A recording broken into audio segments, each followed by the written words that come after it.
Mga dambuhalang barko nagsimula ng magbuhos at mga bagong tambak ng buhangin dito sa Island B.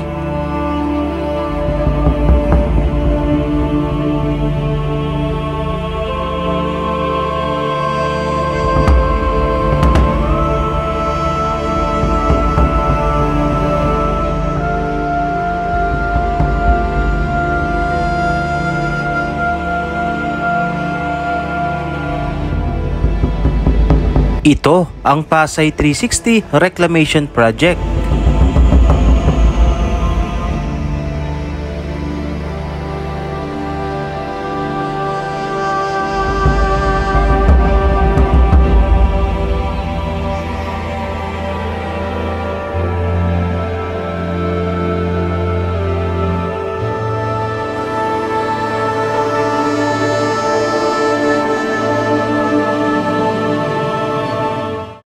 Good day mga kababayan, panibagong araw, panibagong update dito sa ginagawang reklamasyon sa Manila Bay. Nawa po ay nasa mabuti kayong kalagayan at ngayon nga po ay nandito tayo muli at magbibigay ng update dahil syempre naaprubahan na at ngayon ay continuous na, no?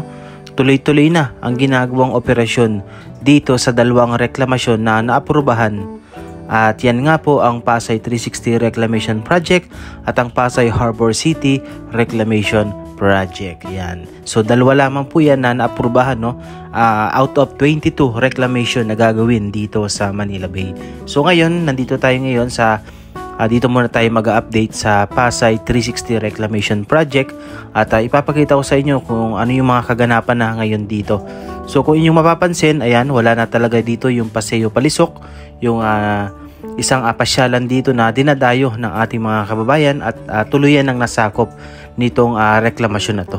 At kung inyong mapapansin ay tuloy-tuloy na rin yung mga nagbubuhos, yung mga gumagawa rito, pero hindi pa ganun karami, no, yung workforce na nagtatrabaho rito since nag-uumpisa pa lang sila, ilang araw na mula nang ito ay maaprubahan ng DENR pati ng ating Pangulong Bongbong Marcos. Kaya siguro ay nagsisimula pa lang ulit sila, no? Ayan. So mapapansin rin natin dito sa may Island B, yung haba po kasi niyan is Island B, no? Dahil ito nga pong Pasay 360 na to ay binubuo ng tatlong isla. Yun ay ang Island A na sumusukat ng 60 hectares, Island B na sumusukat ng 150 hectares, Island C na sumusukat ng 150 hectares. So total of 360 hectares.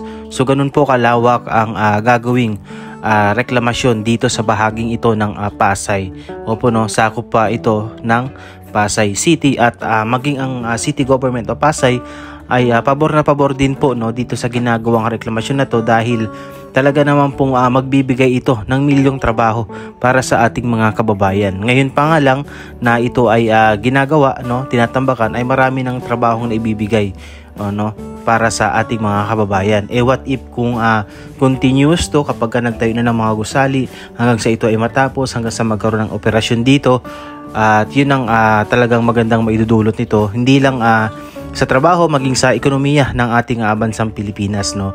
Although yung pag-aproba, no, or yung tanggal ng suspension dito ay bad news para sa iba, no. Syempre marami din naman po ang natuwa dahil nga nauhuli na din kasi tayo, no, sa katulad sa mga ibang bansa, dahil yung ibang bansa reklamasyon sila ng reklamasyon, gawa sila ng gawa ng mga ganitong klase ng proyekto dahil alam nila na ito yung magpapalago ng ekonomiya sa kanila. Samantalang dito sa atin, nahuhuli na tayo, ngayon pa lamang tayo nagsisimula. Although nasimula na yun noon dito sa may Mall of Asia, no? Kasi yan, alam ko, dagat din yan at isa rin yan sa mga naging reklamasyon. Kita naman natin ngayon, napakaganda sa may bahagi ng Mall of Asia, dyan sa part ng Pasay na yan. Napakalinis, walang mga spaghetti wars at expect ko na yung pag natapos to, ganito rin yung mangyayari or mas higitan pa, no? At mas gaganda pa dahil mas maraming mga iba't ibang mga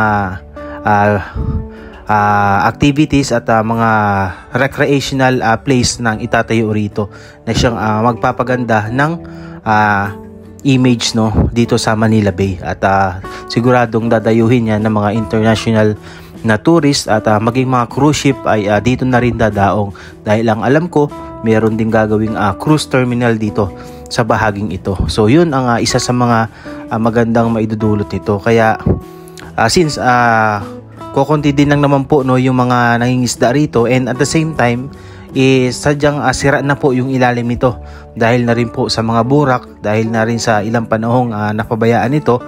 Kaya yun, mas okay na rin siguro na ma-develop to na gawing isang city, new smart city in the future. No, mga kababayan, of course, no, syempre respect natin yung mga nagdi-disagree, no, yung mga kontra rito. So, yan, bala na kayo. So, ngayon is naaprubahan na ito dahil ito ay para din naman sa atin, no. Baka nga kapag ito nagbukas, kayo ang unang mamasyal rito, 'di ba? Kaya yan, suportahan na lang natin yung ginagawa rito, ginagawa ng gobyerno, dahil ito ay para din naman po sa atin at para sa future, no, para sa kinabukasan ng ating mga anak. Dahil alam nyo naman dito sa Metro Manila, although talagang maraming opportunity rito, but yung place, yung lugar sadyang overcrowded na. Need na natin na mag-create ng ganitong klase ng additional na mga islands para makapag-provide ng more spaces para sa mga gustong maghanap ng opportunity rito. At isa na nga tong mga reklamasyon dito. So, 2 pa lang itong aprubahan, meron pang 20 reclamation.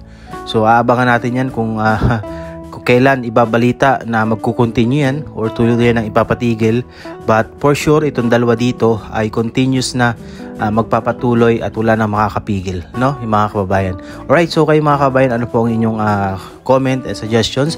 Comment down below po kayo mga kababayan, and sana po ay nasa mabuti kayong kalagayan. Salamat po sa patuloy na magsubaybay at pagtuto kay Kuya Bok TV. Thank you po and God bless you all. Bye bye.